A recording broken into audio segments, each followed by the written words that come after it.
After a while of improvising with the same licks and harmonic language, our solos can start to sound really stale, even if we're doing all the right things.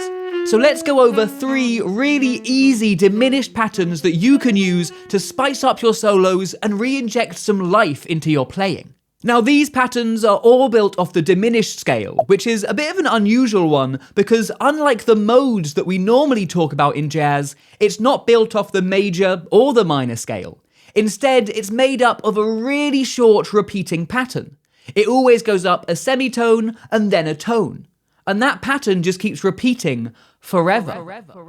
So if I'm starting on G, I'd go up a semitone to A flat, a tone to B flat, a semitone to B, tone to C sharp, semitone to D, tone to E, semitone to F, and then a tone to G.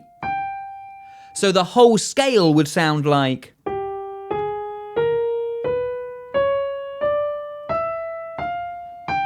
And it's called the diminished scale because if I reorder those notes, I end up with 2 different diminished 7 arpeggios. So I get G, B flat, D flat, and E, as well as A flat, B, D, and F.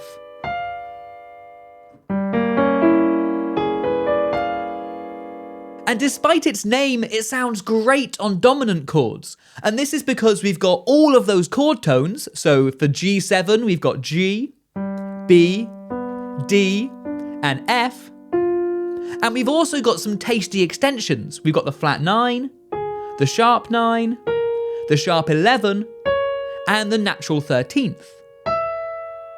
In fact, you'll have almost definitely heard loads of piano players play a dominant with a flat 9 and a 13th in. It's on loads of straight ahead jazz recordings. And that's pretty much the chord version of this scale.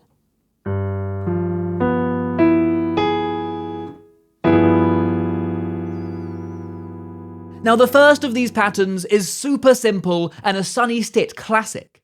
It's literally just running up the scale over a dominant chord, and you can hear it in the 4th chorus of his solo on Soul Shack.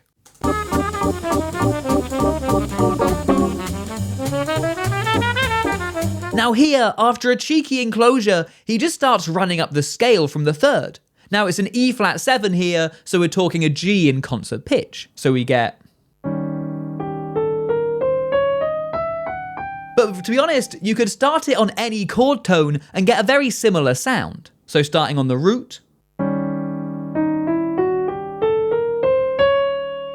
or if you want to start it on the 5th,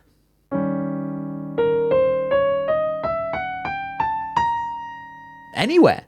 And then putting that into your solos might sound something like this.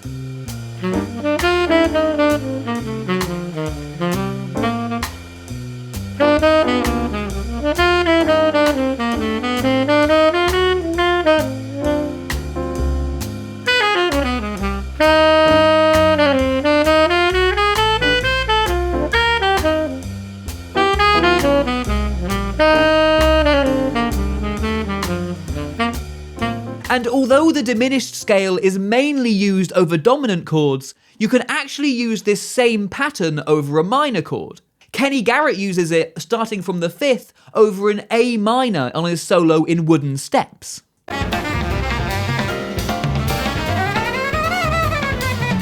And in case you're curious, the reason that this works is the second half of the diminished scale is the same notes as the second half as the Dorian or Mixolydian.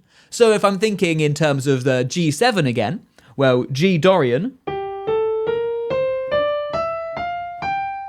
finishes with D, E, F, and G. And G diminished still finishes with D, E, F, and G. And by starting his run on those notes, it kind of sets up that tension that the rest of the scale creates. And this pattern, working on minors as well as dominants, means we can pretty much place it anywhere in a 2/5 progression, as well as over pretty much any vamp. And that's a lot of mileage from one simple pattern.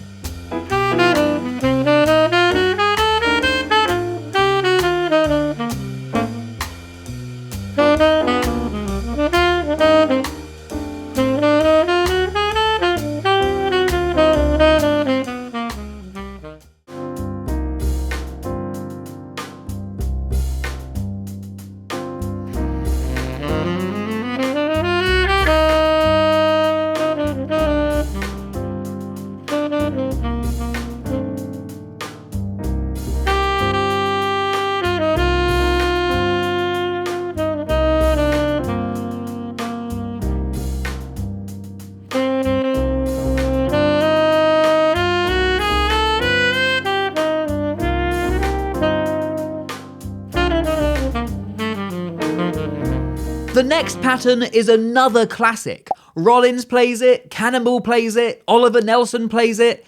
Man, it's everywhere. Here it is in the first chorus of Cannonball's solo on Spontaneous Combustion.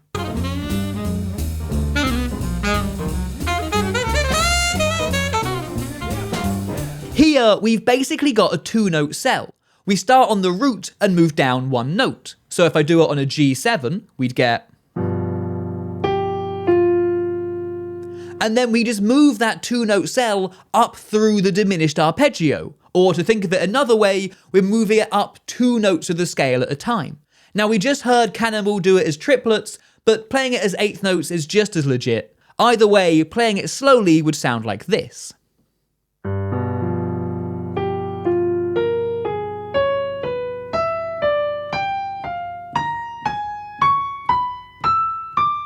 And just like the first pattern, we can actually start this on a number of different notes.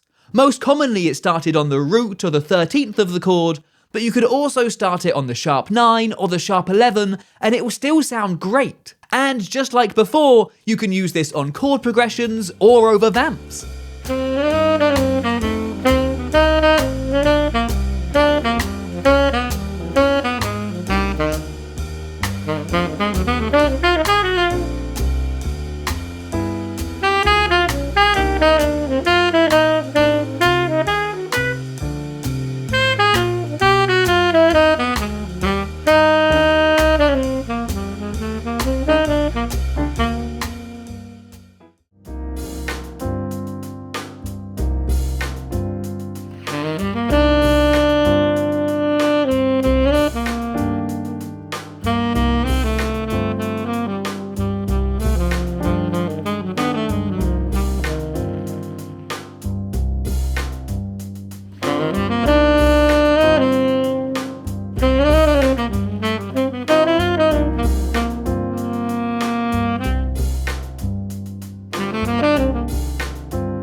And the last pattern is kind of a variation on this, and one that Coltrane loved.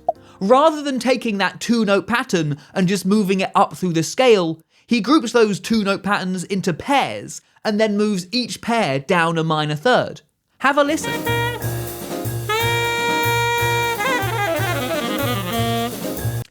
You don't need to play it that fast. So over a G7, we might get something like this.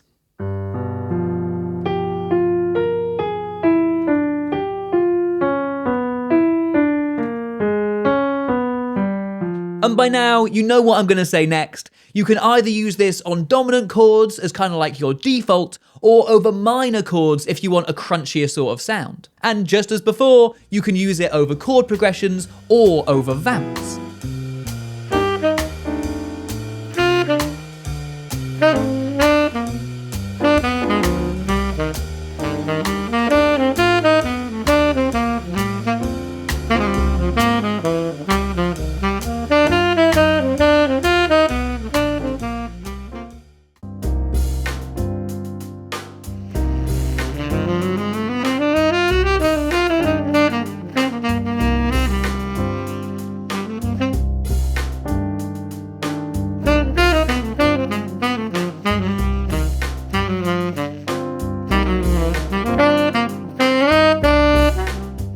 And the tensions created by these patterns are a great way to add some drama and spice into your solos. And to find out how to learn these so that they become a natural part of your musical vocabulary, check out this video next.